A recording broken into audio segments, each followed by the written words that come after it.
మన ఛానల్‌ని సబ్స్క్రైబ్ చేసింది ఇప్పుడు వీడియో చూస్తున్న వాళ్ళే. దేవుడున్నాడు. పాట్నా టీం వాళ్ళు కొత్త కోచ్‌ని అనౌన్స్ చేశారు. ఆయన మరెవరో కాదు, లాస్ట్ సీజన్‌లో యూపీ టీమ్‌కి కోచ్‌గా ఉన్న జస్వీర్ సింగే.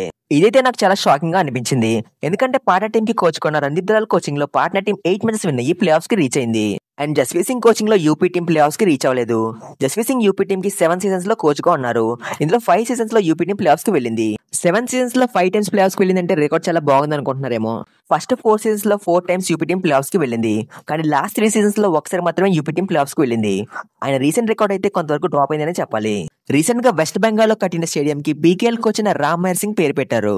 ఇందులో ఏముంది అనుకోకండి, ఇండియాలో క్రికెట్ చాలా ఫేమస్ అండ్ సచిన్ ని గాడ్ ఆఫ్ క్రికెట్ అంటారు. మరి సచిన్ పేరు మీద స్టేడియం ఏమైనా ఉందా? పోనీ వేరే ఎవరైనా క్రికెటర్ పేరు మీద స్టేడియం ఉందా? ఇండియాలో స్టేడియంస్ ఎక్కువగా పొలిటీషియన్స్ పేరు మీద ఉంటాయి.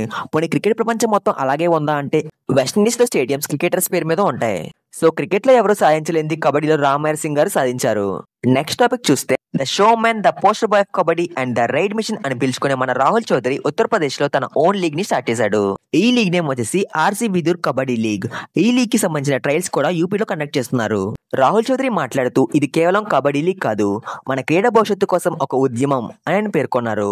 దేవుడు ఉన్నాడా లేడా? దేవుడు అంటే ఎవరు? మన ఛానల్ ని సబ్స్క్రైబ్ చేసిన వాళ్ళు. మన ఛానల్ ని సబ్స్క్రైబ్ చేసింది ఇప్పుడు వీడియో చూస్తున్న వాళ్ళే. దేవుడు ఉన్నాడు.